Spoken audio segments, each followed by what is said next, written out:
এমন একটি কুয়া আছে মরুভূমিতে যার পানি কখনোই ফুরায় না। জানলে আপনি অবাক হবেন। সেই পানি জামজাম কূপের পানি।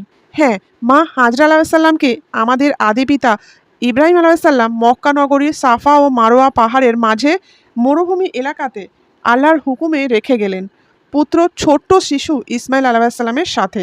সামান্য কিছু খাবার ও জল ছিল সাথে। সেগুলো ফুরিয়ে যাওয়ার পরে ক্ষুধা তৃষ্ণায় ছোট্ট শিশু ইসমাইল আলাইসাল্লাম প্রচণ্ড কাঁদতে কাঁদতে লাগে। মা হাজরা আলাইসাল্লাম তখন পানির জন্য সাফা ও মারোয়া পাহাড়ের ছুটোছুটি করতে লাগলো। আর পানির জন্য একদিকে ছোট্ট শিশু পা ঠুকে ঠুকে কাঁদতে লাগে।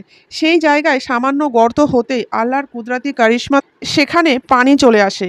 এত পরিমাণে পানি আসছে দেখে মা হাজরা আলাইসাল্লাম তখন জাম জাম বলতে থাকেন, অর্থাৎ থামো থামো বা এক জায়গায় জমা হও।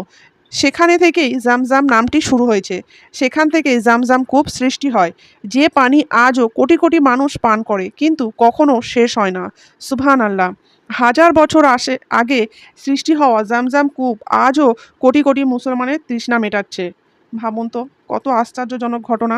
ভিডিওটি ভালো লাগলে ইসলামিক জ্ঞানের আলো ছড়িয়ে দিতে শেয়ার করুন।